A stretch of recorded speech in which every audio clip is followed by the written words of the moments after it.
कहाँ तो तय था चिरागाह हर एक घर के लिए, कहाँ चिराग मयस्सर नहीं शहर के लिए। आप मोदी जी के साथ खड़े हुए और मोदी इस देश के चंद पूंजीपतियों के साथ खड़े हो गए। भाजपा की सरकार नहीं थी तो हमें चुनाव आयोग पर भरोसा था, आज उस पर भी प्रश्न चिन्ह खड़ा हो रहे हैं। भाजपा की सरकार नहीं थी तो हमें देश की न्यायपालिका पर पूर्ण भरोसा था, लेकिन आज उस पर भी लोगों के ये प्रश्न चिन्ह खड़े कर रहे हैं।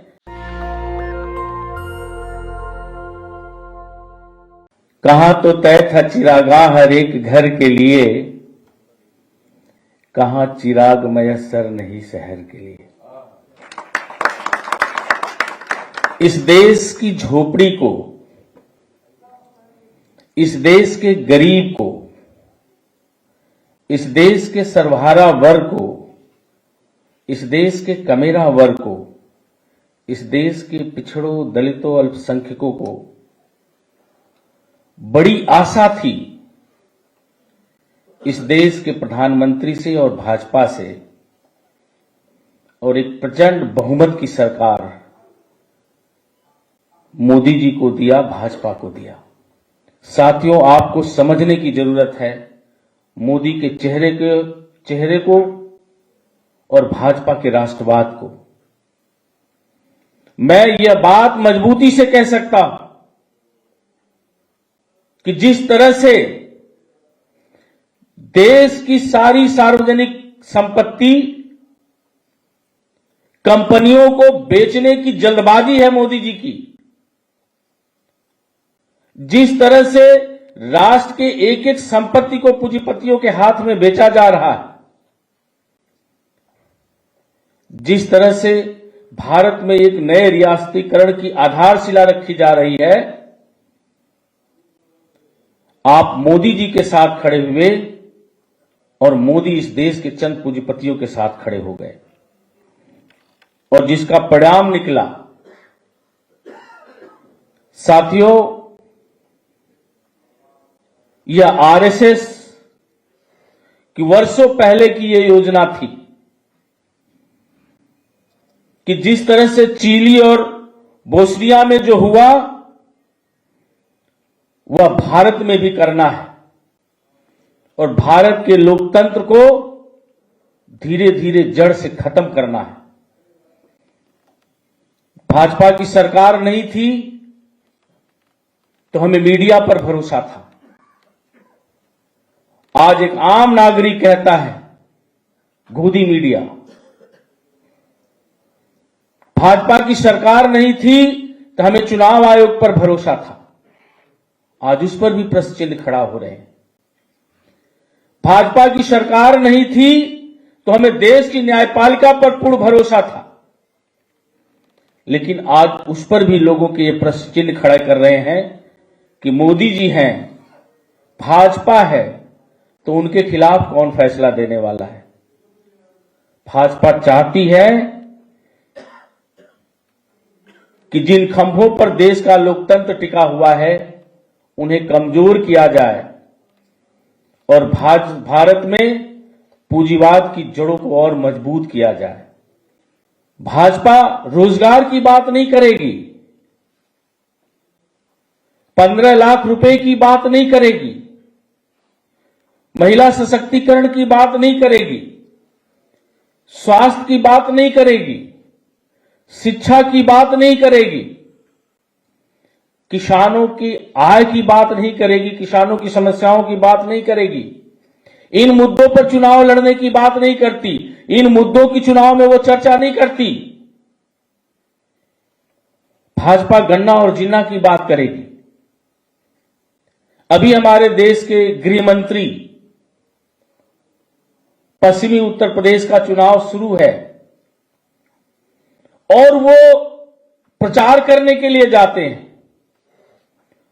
तो वो चुनाव में मैसेज क्या दे रहे हैं, किन लोगों के बीच में पहुंचते हैं, किन लोगों के घर पर पहुंच करके वो पलायन की बात कर रहे हैं। वो किसी झोपड़ी में नहीं पहुंचेंगे, जिस झोपड़ी को महल बनाने की बात वो नहीं करेंगे झोपड़ी में बैठ करके। वो अमीरी और गरीबी के बीच की जो खाई चौड़ी हुई है वो इसकी बात नहीं करेंगे, वो बात करेंगे हिंदू और मुसलमान की, वो बात करेंगे हिंदुत्व की, वो बात करेंगे राष्ट्रवाद की।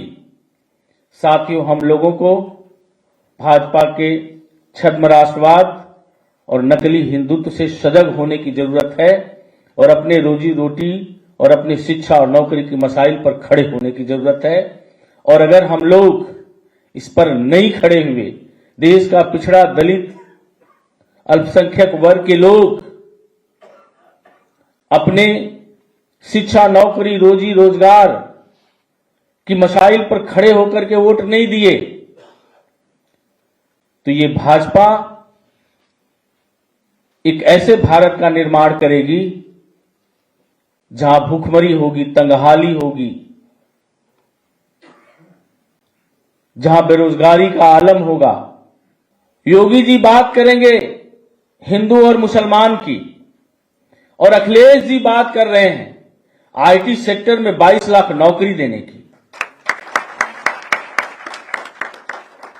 ये महिला सशक्तिकरण पर बात नहीं कर सकते, क्योंकि इनकी सरकार में सरेआम महिलाओं का चीरहरण होता है। अखिलेश जी बात करते हैं महिला सशक्तिकरण की, समाजवादी पेंशन की, जो 18,000 रुपया सालाना गरीब समाज की महिलाओं को मिलेगा, गरीब समाज के परिवारों को मिलेगा।